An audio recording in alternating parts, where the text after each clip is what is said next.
Welcome back, WNST, Towson, Baltimore, and Baltimore Positive. Reminder that the Maryland Crab Cake Tour is getting back out on the road. Shannon's Pub, Spirits West. We're going to be at Costas. We're going to be at Faith. There's going to be at Drug City. The whole schedule will be up at Crab Cake Tour at Baltimore Positive, and we'll be telling you more about it here at AM 1570. Of course, brought to you by our friends at the Maryland Lottery in conjunction with our friends at Window Nation, 866-90Nation. The way you order those windows. Had a couple of friends, Bill Cole and Mike Rosenfeld, have both gotten some windows from our friends at Window Nation. I'm going to get Harley and the guys on here soon to talk up the Crab Cake Tour, the 25th anniversary of WNST and AM 1570, as well as our Oyster Tour to celebrate that coming up in September. So I'm taking on oyster recipes. I'm taking on baseball concepts of how we replace Cedric Mullins, what's going on with pitching in the bullpen and the West Coast. I'm eating crabs at Costas this weekend.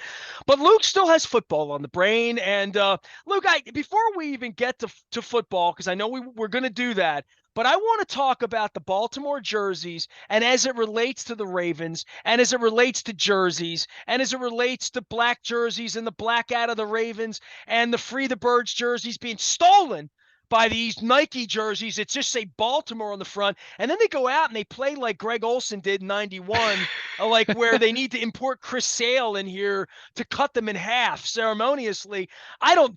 I'm not a big City Connect guy, but of all the people, and I love my pajamas. I mean, I have Dan Pastorini jerseys around here. I love to talk about Astros Starburst and Tony Gwynn, but you really are the uniform police around here. You're the fashion tweet man out on Twitter. I've got to talk uniforms, and then I'll let you talk some football. All right? Yeah. I'm very much the fashion police, judging by how I dress on a daily basis. But yeah, it's one of those things where, first of all, I haven't been a big fan of the City Connect uniforms across baseball, and I think really you have to consider the source here. It's Nike. Look at how Nike has transformed college football uniforms. Going back to the earliest inceptions of Oregon's uniforms and how that has spread and how that's grown throughout college football. I do give the NFL credit. They haven't gone too crazy for the most part, despite Nike having handled their uniforms for the last decade. But long story short, I'm not a big City Connect uniforms guy. I think there have been a few across baseball where I'd say, all right, that's a decent concept. For the most part, I find it to be gaudy. I find it to be ugly. I'm very much a traditionalist when it comes to baseball uniforms. I don't mind an alternate jersey. I love the Orioles orange, for example, but I'm very much a home whites and road grays kind of guy. And if, teams that have brought back their classic powder blue, I'm okay with that. I'm feeling that because there's at least a history there. But as it pertains to the Orioles City Connect, I do like the hat. I'll say the hat I like, maybe an orange bee as opposed to a white. But the uniform itself, and I'm sorry, well, we wanted to focus on the inside of the uniform, which just reminds me of like, hey, I've got a stain on my shirt, but the inside of it's clean. I just it's not, and let's be clear, it's probably they're not really trying to sell that to me. They're not trying to sell that to you. They're, younger people love the different uniforms. We've talked about this with Maryland football for years with all the different looks that they adopted. And oh, by the way, they've gone back to a classic look now, which they're going to start using as their permanent uniform. But I thought it, it's fine. It's not the worst City Connect uniform I've seen, but I'm with you in the sense of remembering my upbringing and Baltimore never being on the road jersey, and just to hear so much talk about, oh, this is our city in Baltimore. And look, it's good. I don't want to say that's a bad thing, but I do find some of it to be a little disingenuous, and especially with Nike designing it and everything, and It knowing lacks how they've handled a lot of authenticity in uniforms. every way possible, other than them bringing a Baltimore poet in to make up some ish that nobody that's been paying attention would ever believe. Or, I mean, they've vilified me and our radio station for a decade over the premise that we would even consider that Baltimore should be anywhere near the name of the franchise. They didn't even answer the phones there. Rex Barney answered the phone when he was dead. for years, and it said, "You've reached the Orioles." Like literally. So come on, man. Come on, man. So I'll hear all of it, but it is what it is, and it's either good looking or it's Yeah. not. People like it or it's not, and then they either play well in them or they don't. And people take on their stupid stitions that they then push on to me as like I make fun of the stuff and people take it seriously. That's how rocked people are in the heads about whether black jersey that said Baltimore with an orange swoosh would have any correlation to how Grayson Rodriguez pitched, or even Greg Olson all these years later probably could laugh about it, and hopefully he does. And I love Otter, and that was a 66 Orioles jersey. So going back and seeing throwback jerseys is the greatest thing ever. I don't ever mind a throwback jersey, but the futuristic, we already have a futuristic team. They're called the Marlins. They play in their pajamas for 30 years, and they've just changed pajamas in the middle of the night. Well, and names of the franchise, all of that, and location for their circus that you witnessed a few years ago down there. Like, don't be a circus franchise. And if you're going to be a circus franchise, at least be like the Astros or the Padres and make it good. Yeah, I mean, again, this is not something to lose sleep over. This is so far down on the list of things that that I've ever taken issue with. So I don't really care at the end of the day. I don't either. But I am glad that you brought up the turn back the clock in 1991. I was there. I was 7 years old. Ooh, I didn't know I went that. with my dad. I believe my grandfather, my cousin Kyle, who listens sometimes. If he's listening, what's up, Kyle? You have your ticket Um, stub? I maybe not. If I'm not sure. I, However, I want you to post that. And I want to give it to Otter. I, I'll see if I can find it. But I think I remember that game so vividly because, first of all, Mike Devereaux made a phenomenal catch high over the center field wall. I mean, everyone remembers the catch he made the following year on the Joe Carter ball in left center. I mean, which is one of the great catches in Camden Yards history.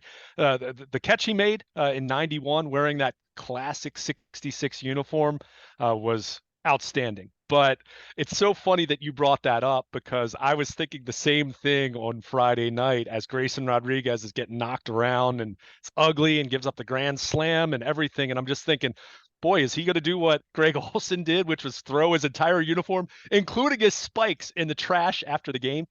So, hey, it's an alternate uniform. They're not going to wear it every single game.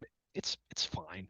But the hoopla around it and all the, well, designing the inside of the jersey, like that was the part that was a little too artsy for me, I guess. It's a baseball uniform at the end of the day. What does the outside of it look like? I mean, that's really what it comes down to. But And you no are a big deal. franchise that for 30 years refused to acknowledge the city you played in, even after we built the franchise. So, come on, man. Yeah, I can continue to go back to that when you're peddling me Sure. this garbage, on the backside of what I've lived and what I know to be true. Not, and I can tell the kids about it factually because I don't lie to the kids about how it really has gone down around here and the desperation. It feels really desperate to me that you have to hug and love the hometown that you played in for 60 years because you haven't done it enough. Yeah, I mean, and again, I don't think it's desperation as much as they're selling jerseys, right? It's a Nike City Connect marketing thing that is everyone in baseball is doing it. Every team's going to have them. Most of the teams have them at this point. They were kind of lower on the list as far as getting one. It's fine. The thing that I mean, I love the Baltimore road jersey. Like I love the Baltimore script. So just to see plain block letters Baltimore, It's a downgrade. That's right, exactly. It's I mean, like a cover song of a great song that just doesn't need to be covered. Yeah, exactly. Because their uniforms, other than the O's cap that I just am not a fan of, I love their uniforms. I think they have great looks. I mean, the home whites, the road grays. I love the orange jersey with the white panel cap on Saturdays. I think that's a fantastic look as alternate uniforms go across baseball. I like the black jersey. Like I said, I just don't like the O's cap. So it's whatever. Again, we've already spent too much time on it. All right, let's go. But I'm in agreement with you on your sentiment about Baltimore on the road jersey for so long. So hearing that now, it's just like, well, I would have liked hearing that in the 80s and 90s, And quite let me give him frankly. a little kick on the groin. Mr. I'm going to have a press conference on Martin Luther King Day to protect myself, Angelos, and then lie to everyone about opening the books, all of which is that's not Peter. That's not the Peter principles. That's the here and the now. That's the guy running the place. And to pander to the African American community in a city where that's been going on for a century, when I look at the crowds. The crowds are the crowds are Caucasian. That's who this appeals to. And to play that, I don't have any time for it. If you would like for African American citizens to support the team, play the game, introduce them to the sport at something other than I clicked on Friday to go down there to see Rodriguez pitch, and it was going to cost me and my wife $65 to walk in for the two of us, and I just said, $10 tickets, whatever, $5 bargain night. You got a lot of empty seats. You've roped off the whole upper deck for nothing in particular in the roof. You want to reach to people to have them come to the game. Don't do it with a $160 jersey that has piping underneath of it that has some hidden meaning that has nothing to do with the way you've conducted yourself. Football. Luke Jones is here. He's at Baltimore. Luke, you can send all the fan mail to me, nasty at WNST.net, ness at BaltimorePositive.com. I'm good with all of that because I've lived through all of that. Chapter 4, Peter Principles, comes out this week. And by the way, teams playing great baseball. Football for you. OTAs, Lamar it's a Lamar watch now, right? Like, you guys all gather out there. They don't allow me to ask questions of Lamar. Lamar's on Lamar time now, right? Like, that's where we are. Like, if we weren't there when he wasn't taking, vaccines a couple of years ago, or when the knees up, it is a Lamar franchise now. Everything's going to go through him. Monken, Harbaugh, like, he is in command in a big, big different kind of way now.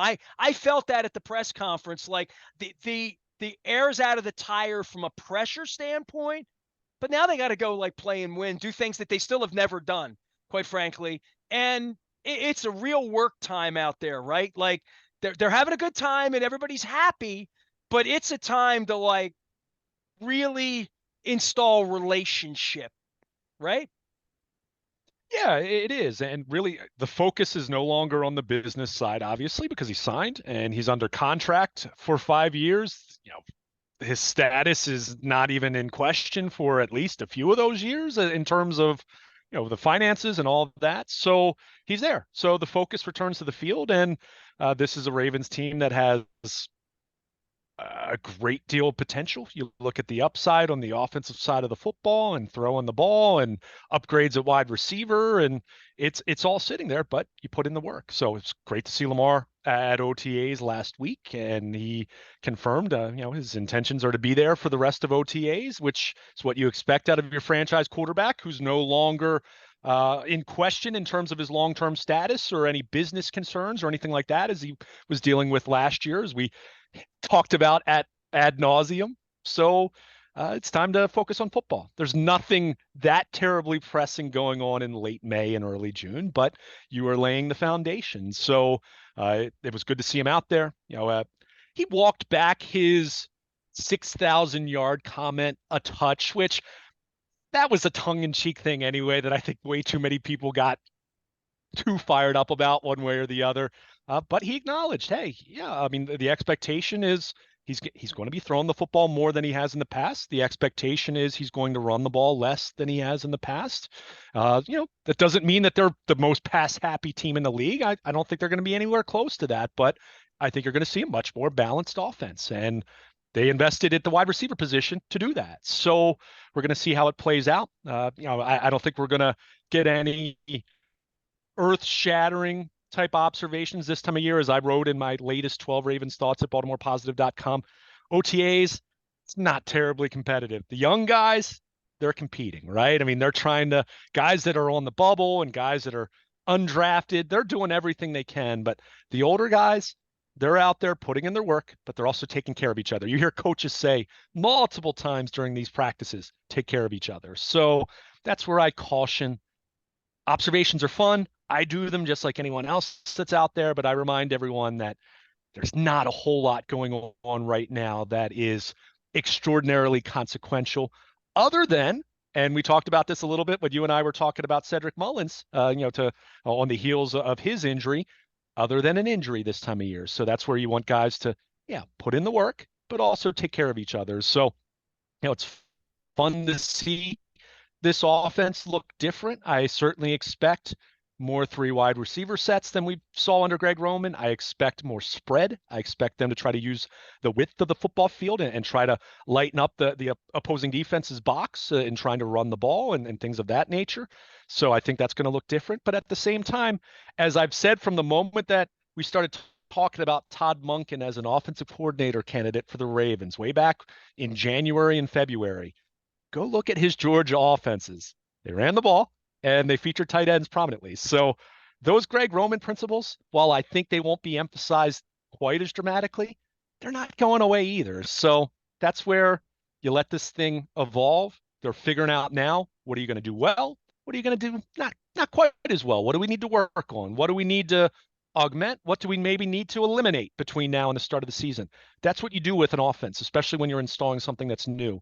And Todd Monken right now is not just the players learning his system, he's learning everything he can about Lamar Jackson and his O-line and his running backs and his wide receivers and his tight ends. And he's trying to have all that kind of mesh with what his basic offensive system is, which, to his credit, has been very flexible. And he's been, his system has been quite malleable, going from place to place to really say, hey, this is what we have in terms of personnel. This is what we do best. And going somewhere else, well, this is a little bit different than where I was before. This is how we're going to adjust. So I think that's why he was appealing to John Harbaugh and the organization. And we're going to see how it plays out. And one thing that really strikes me in the earliest impressions, because formations, things of that nature, it's still very much up in the air what it's actually going to look like come the fall. But more vocal than Greg Roman, more hands-on than Greg Roman. And, you get the sense, and I don't say this as a knock to Greg Roman, just an observation on Todd Monken. You get the sense that he's kind of a no-nonsense guy, that, whether it's quarterback, running back, offensive lineman, wide receiver, tight end, if something's not being done the way he wants it to be done, he's going to tell that individual. And not that he's going to be some over-the-top taskmaster, but he's going to be someone who won't sugarcoat things, which I think will be interesting, just given the dynamic of where this offense was the last couple of years and kind of really plateauing the way that it had and starting to backslide the way that it did the last couple of years. So interested to see how that continues to evolve and play out. But in the meantime, it's football and shells and shorts. And, that's fine this time of year, but that's where, again, the observations are fun, but don't take anything to the bank. Don't, good or bad, there's only so much to glean from this time of year. And as long as we understand that, it's great to be out there for OTAs and talking a little bit of football. As I saw on Monday, we reached the point where we're 100 days away from the start of the regular season. So I'm not wishing the summer away, especially with the Orioles doing what they're doing right now. But just a reminder that it'll be here before we know it. That's for sure. Well, certainly the heartbeat of baseball, which I've noted the last 2 weeks here on the show and all over BaltimorePositive.com, the football part of this happens when DeAndre Hopkins winds up out on the street and everybody's counting the Ravens cap money. And you and I are probably saying, well, what about that Justin Houston piece or that Calais Campbell piece or that Marcus Peters piece or that veteran piece that this team has had that it has none of the above at this point, and they have an Adafi Owa and, draft picks and, where they're going to be on the back end of their defense. And you'd say, well, they got OBJ, they Flowers. I mean, how rich do you need to make a wide receiver room in a room where you and I have debated at length over the last 5 years how much they should or shouldn't be passing the football, but it doesn't get by the internet, does it? It doesn't. And look, I will not rule anything out, because I would have told, if you had told me 2 months ago that the Ravens would be signing Odell Beckham to a $15 million contract, I'd say you're crazy. So that's not what they do, right? Fully acknowledging that and what you would typically expect from them in the past, I don't, I wouldn't expect it. I think you look at where they are right now. I mean, I don't think they have the best wide receiver group in the NFL or a top 5 or even probably a top 10, but it is much, much better and in much better shape and much more potential than it's had in a long time. And what more can you ask when you consider where they had been the last couple years in that regard? But you just said it, whether it's bringing back a Justin Houston, whether it's adding Marcus Peters back to the mix, which I don't know if it'll happen, but I still think they need to add another defensive back, a veteran to the mix to fortify their depth a little bit. So they have needs there. Look, if DeAndre Hopkins really badly wants to be a Raven and is willing to sacrifice a little bit financially in order to make that happen, am I going to be dismissive of adding another great pass catcher to the mix? No, not completely. Do I think when you look at if you would add him in addition to Beckham and Zay Flowers, and oh yeah, you still have Rashad Bateman, Still one and ball. I haven't even mentioned, oh, you have an all-pro tight end and Mark Andrews, and oh, what about J.K. Dobbins, who wasn't happy with not getting the ball enough last year? That's where I do look at this thing and say, probably not the Ravens probably aren't the most logical place for him to land, but who knows? And I'll go back to something that you mentioned a few minutes ago with Lamar Jackson and everything kind of gravitating to him at this point. Hey, when you're making $52 million a year, I mean that's kind of how it works, right? And we heard the rumblings and what Michael Lombardi reporting long before I guess before Beckham even signed, or right around that time, that Lamar had requested both Odell Beckham and DeAndre Hopkins. And Lamar said he asked about that. Whether he demanded it or not, I guess is semantics and interpretation and all that. So, you never say never, especially in an off season where I've been quite surprised to see how things play out the way they have. But at the same time, I think you do look at fortifying a couple areas on the defensive side of the ball. Or hey, let's also throw out the possibility if Ben Cleveland or any of the incumbents, the internal candidates for that left guard spot, is there a move to be made that you could add a starting left guard between now and the start of the season? So, it's not just about wide receiver. At the same time, if DeAndre Hopkins is interested in being a Raven, at the very least, you're going to have a conversation at the very least. I think that much is clear, but does go back to what you just said. And Todd Monken even acknowledged this recently, that at the end of the day, there is only one football. And I think going from one extreme to the other would be, let's just say, quite interesting to see how that would play out. If you nothing expect else. them to spend this money on the defense, though, right? Correct? I would think so. I think, and obviously there are always ways to create cap space, but I think to me, you look at edge, whether it's Justin Houston or someone similar to him that's still out there. I think you look there, and I think you look at defensive back. Now, I would say more corner, but I think the way that Mike McDonald really likes his defense with the nickel, I think they like using 3 safeties, and I think that gives them an opportunity to move Hamilton down to play the slot again, or you could put Brandon Stevens there, however you want to do it. So, whether it's a corner or whether it's another safety that you would kind of say, okay, this will be our third safety, and kind of use our sub package it that way. I'm inclined to think that there's still another move, if not 2, to be made on the defensive side of the ball. And they're never not comfortable lucrative in the secondary. They never. You never should be. Yeah. You can never have enough. There are few ways other than your franchise quarterback going down, and that's the no duh Captain Obvious statement. There are few ways to sink a contender's championship hopes than a couple ill-timed injuries in the secondary. Well, Billick got fired over it, kind of, sort of. I mean, the whole, like, at the end, just when your back end leaks, it's over. And I mean, with Humphrey's injury 2 years ago, and Pete, I mean, like, we saw it sort of sink. 2014.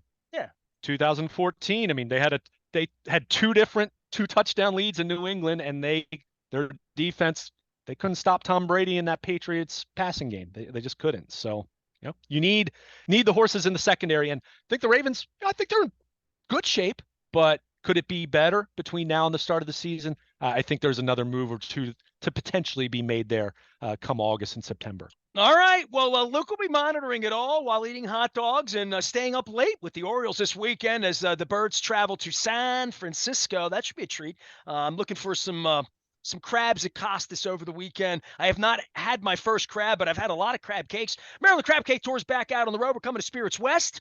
We are coming to Shannon's over in Halethorpe I know where Ray Bachman said, when you get out to the southwest side of town. So it's all courtesy of our friends at the Maryland Lottery. We're giving away these instant lottery scratch-offs. These have felt like a really lucky batch, if there is such a thing. We were up at the local in Falston last week, had a great chat with Fancy Clancy Haskett.